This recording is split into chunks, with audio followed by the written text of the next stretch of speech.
Assalamualaikum warahmatullahi wabarakatuh. Perkenalkan, nama saya Narswari Haryana dari kelas 11 MIPA 5. Di sini saya akan menjelaskan tentang minyak bumi dan komposisi minyak bumi. Minyak bumi itu adalah suatu campuran dari senyawa hidrokarbon dan sedikit senyawa nitrogen. Secara fisik, minyak bumi berupa cairan kental, coklat gelap, atau kehijau-hijauan yang mudah terbakar. Minyak bumi ini berasal dari makhluk hidup, tumbuhan atau hewan yang terkubur jutaan tahun. Komponen penyusun minyak bumi terbesar adalah hidrokarbon dengan kandungan senyawanya sebesar 90-99% yang terdiri dari siklus alkana, aromatik, dan alipatik jenuh. Unsur terbesar kedua adalah belerang dengan kandungan senyawanya sebesar 0,7-7% yang terdiri dari tioalkana dan alkanatiol. Selanjutnya, penyusun minyak bumi adalah nitrogen, oksigen, dan organologam yang kandungan senyawanya sangat kecil sampai 0,9%. Untuk lebih jelasnya bisa dilihat pada tabel berikut ini.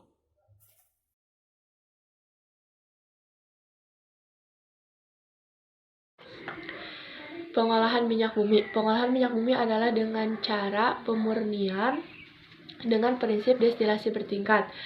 Prinsip destilasi adalah pemisahan komponen-komponen campuran berdasarkan perbedaan titik didih sehingga membentuk kelompok-kelompok komponen dengan rentang titik didih berbeda yang disebut dengan fraksi-fraksinya. Kemudian saya akan menjelaskan mengenai bentuk-bentuk fraksi, rentang titik didihnya dan manfaatnya. Yang pertama adalah gas dengan rentang titik didihnya adalah kurang dari 20, manfaatnya adalah sebagai bahan bakar LPG dan bahan baku senyawa organik. Yang kedua adalah petroleum dengan rentang titik didihnya adalah 40-90, manfaatnya adalah sebagai pelarut dan zat pembersih. Yang ketiga adalah gas. Yang ketiga adalah bensin. Rentang titik didihnya adalah 40-180 dengan manfaatnya adalah sebagai bahan bakar kendaraan. Kemudian yang keempat adalah nafta dengan rentang titik didihnya adalah 70-180. Manfaatnya adalah sebagai bahan baku sintetis senyawa organik. Kemudian yang kelima adalah kerosin. Rentang titik didihnya adalah 180-250 dengan manfaatnya adalah sebagai bahan bakar jet dan bahan bakar kompor parafin. Kemudian yang keenam adalah minyak solar dan diesel dengan rentang titik didihnya adalah 250-300 dengan manfaatnya adalah sebagai bahan bakar diesel, sebagai bahan bakar kendaraan diesel dan sebagai bahan bakar tangki di industri.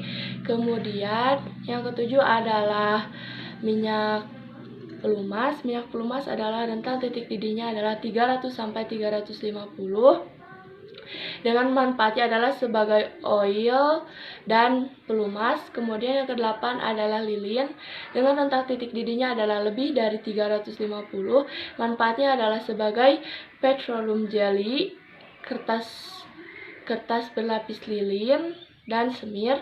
Kemudian yang kesembilan adalah minyak bakar dengan rentang titik didihnya adalah lebih dari 350. Manfaatnya adalah sebagai bahan bakar kapal, pemanas industri, dan pembangkit listrik. Kemudian yang ke-10 adalah bitumen dengan rentang titik didihnya adalah lebih dari 350.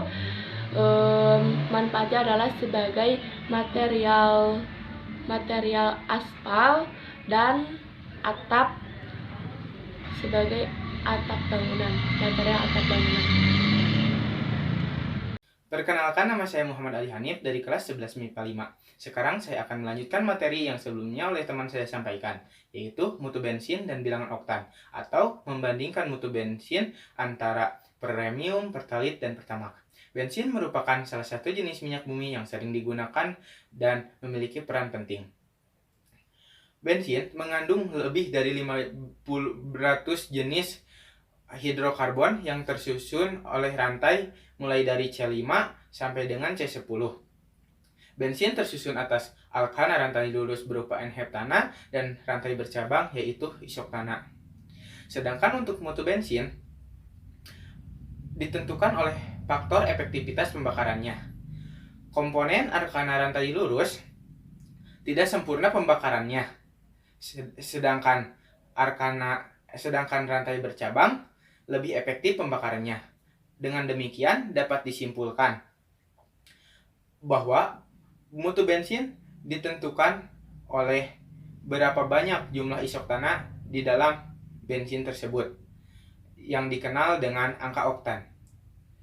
Angka oktan atau octane number merupakan ukuran dari kemampuan bahan bakar dalam mengatasi ketukan sewaktu terbakar dalam mesin. Semakin tinggi angka oktannya, maka semakin sedikit ketukannya, artinya semakin baik pula mutu bensinnya. Contoh angka oktan dari berbagai jenis bensin. Pertama, premium. Premium memiliki angka oktan 88, artinya mengandung 88% isoktana dan 12% N-heptana. Kedua, pertalit. Pertalit memiliki angka oktan 90, artinya mengandung 90% isoktana dan 10% N-heptana. 3. Pertamax. Pertamax memiliki angka oktan 92, artinya mengandung 92% isoktana dan 8% N-heptana. 4. Pertamax Plus memiliki angka oktan 95, artinya mengandung 95% isoktana dan 5% N-heptana. Dengan demikian dapat disimpulkan bahwa dari keempat jenis bensin tersebut, yang paling baik mutu bensinnya adalah Pertamax Plus karena memiliki angka oktan paling tinggi. Angka oktan dapat dinaikkan dengan cara menambahkan zat aditif, yaitu 1 TEL atau tetraethyl lead. Cara ini efektif, namun hasil pembakarannya mengendap dalam mesin. Oleh karena itu, harus ditambahkan senyawa lain, yaitu 1,2-dibrometana yang akan mengikat timbal menjadi timbal 2 bromida yang mudah menguap. Akan tetapi, ini akan menimbulkan masalah baru, yaitu pencemaran lingkungan yang akan membahayakan kesehatan. 2. MTBL atau metil tersier butil etir. Ini tidak memiliki timbal, akan tetapi memiliki potensi untuk mencemari lingkungan. Ketiga, etanol. Etanol ini memiliki keunggulan sendiri karena tidak memiliki timbal dan mudah terurai oleh mikroorganisme sehingga tidak mengakibatkan pencemaran lingkungan dan udara. Assalamualaikum warahmatullahi wabarakatuh. Perkenalkan, nama saya Naila Sapitria dari kelas 11 IPA 5. Di sini, saya akan membahas tentang dampak pembakaran bahan bakar bagi kesehatan dan lingkungan. Pembakaran tidak sempurnalah yang seringkali menyebabkan kerusakan atau pencemaran lingkungan. Karena pembakaran tidak sempurna menghasilkan lebih sedikit kalor. Hasil pembakaran gas karbon monoksida inilah yang membuat pencemaran udara karena bersifat racun. Berikut adalah dampak-dampaknya. Dampak yang pertama, karbon dioksida akan menimbulkan pemanasan global. Gas ini adalah gas rumah kaca.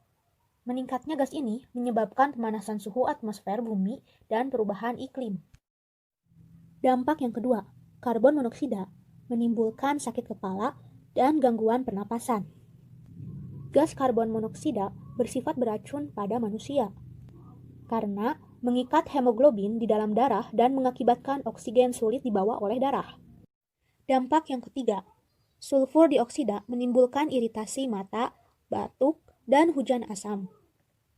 Karena belerang yang terkandung bersama hidrokarbon di minyak bumi menyebabkan berbagai masalah. Oleh karena itu, dalam melakukan pembakaran hidrokarbon perlu dipilih bahan bakar yang mengandung kadar belerang rendah.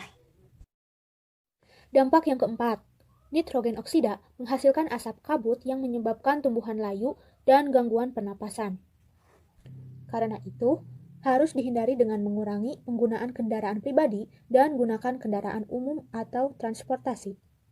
Serta kurangi kendaraan bermotor dengan berjalan kaki, sepeda, ataupun kendaraan umum dalam berpergian.